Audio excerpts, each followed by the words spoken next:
Hello guys! Kamusta po kayo? For today's vlog, samahan niyo po ako dito po sa City Mall Imus for my first Taekwondo training dito po sa JCA Taekwondo Academy. And guys, guess what? Maliit pa lang po si Kuya. Dito na po siya nagte-training ng Taekwondo. Okay guys, I'm ready na po. Thank you Kuya Kurt for helping me. At dahil first time ko po, watch ko po muna sila kung ano po gagawin. And then, dumating na po si Ate Elise. Siya po ang nag-assist sa akin ng buong training. Kaya Ate Elise, let's run! Guys, umpisa pa lang, takbo na agad. Ang dami pong ikot niyan. And after po ng takbo, huwag po muna saglit. Because, eto naman po ang gagawin namin. Akala ko nga po, hindi ko po magagawa eh. But with the help of Coach Walter, tinuruan niya po ako. And then, eto na po. Thank you, Coach Walter. And after that, mag-line up na po. Kaso, hindi ko po alam kung saan ako. Where am I gonna be front or in here in the You're back? gonna be front with me para you know how to do it, ha? Okay. Thank you, Ate Elise. Okay guys, line up na po kami. At dahil first time ko po, dito daw po ko sa unahan. Sa tabi ni Ate Elise. And eto na po, mag-start na po kami. Good afternoon. Kneel down. And before we continue, nag-pray po muna kami bago po ang training. And after that, nag-stretching naman po kami. Ang dami pong stretching yan ha.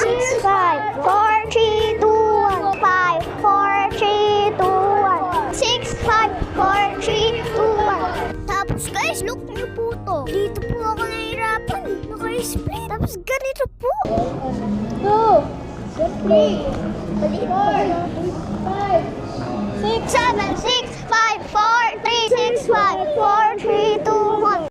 Pero kahit po mahirap yan, kinaya ko po guys. Kahit masakit po, lalo na po to. Naka-split, tapos naka-flat yung katawan sa sahig. Okay, done. Stretching pa lang po yun guys. Water break lang muna po. Kasi sobrang nakakauhaw din po yun guys eh. And after ng water break, tuturuan naman po kami ng tamang kick. At first, hindi ko po alam kung paano. Like this po, oh. No, one side. Back one leg. Kick. And then other side. Yan. Try mo. But with the help of Ate Elise, nalaman ko na po ang tamang pag-kick. Ha! Ha! Ha! Ha! Ha! Ha! Ha! And after po ni Ate Elise, si Coach Robert naman po ang nagturo sa akin ng 45 and outside kick. Cha! Cha! Cha! Cha! Cha! And after that, si Kuya Kurt naman po ang nag-demo kung ano pong next niya aming gagawin. Look niyo po, oh. Galing yan. Front kick lang ang front kick. 45 po. Kick down. Kick down? Go. Okay. Can I? Okay, dali. And it's my turn naman po. Ha! Ha! And then, water break down. And this time, it's Ate Elise and Kuya Kurt's turn naman po.